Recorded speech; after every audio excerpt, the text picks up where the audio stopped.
Hey there, hi there, ho there, howdy knitter. You get glitter stitches and I get glitter stitches and our projects get glitter stitches today.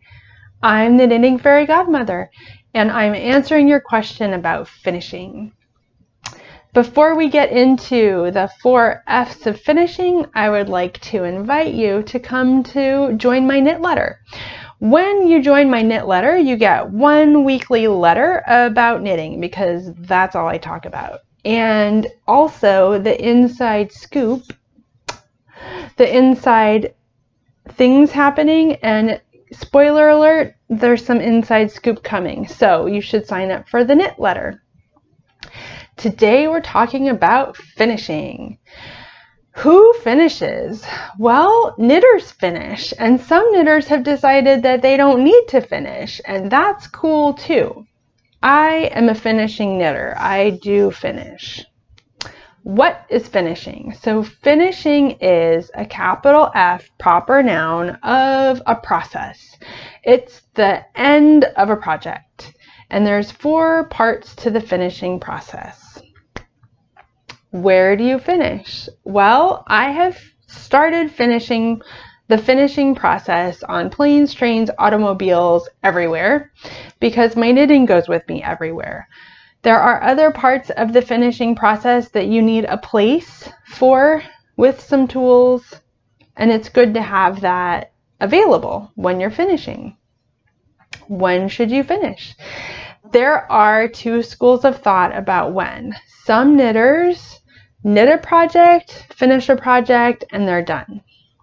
Other knitters knit a project, knit another project, knit a 3rd project, knit a 4th project, and then they batch the finishing process so that they're completing the finishing at one time with multiple projects, and for them that works.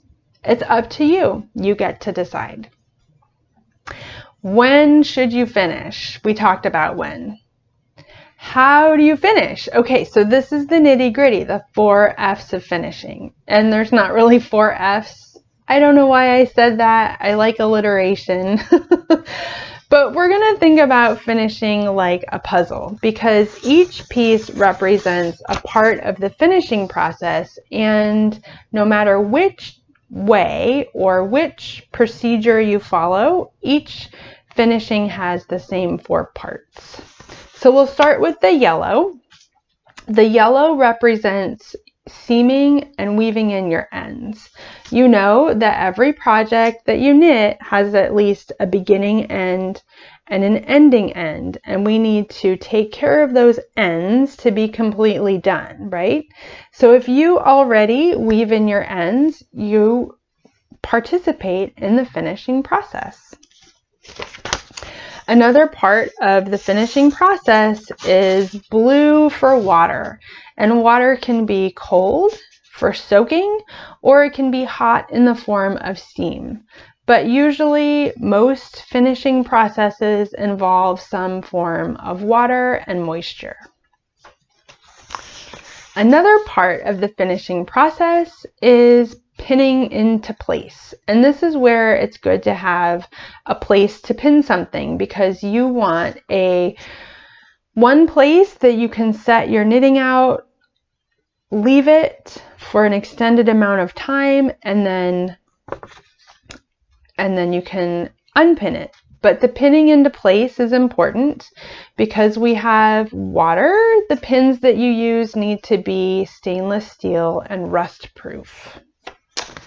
The last part of the finishing process is red for stop, because we have to be patient and let our wet knitting dry, and that takes patience. You have to let the piece completely dry, and so that all of the moisture is gone before you are done. Let's talk about the why. Why would you go through this process? For me, because I've used the scientific method and I've tested ways of finishing and I've tested finishing and not finishing, I am on team finishing, and I finish all of my knits. And a couple of reasons why I do that is because you know, I travel with my work. My yarn goes with me. My yarn might fall on the floor. My yarn goes everywhere I go. And I wash my hands before I eat. So for me, finishing is like washing my project before it's done. I don't know where my project's been. It makes me feel better to wash it, and then it can really be finished. Another reason to finish is that things like lace, when you're knitting them, are all crumpled, and sometimes it's hard to see the pattern. And in the case of lace, when you pin it out, you pin out the holes on purpose so that you can see the motif, the design.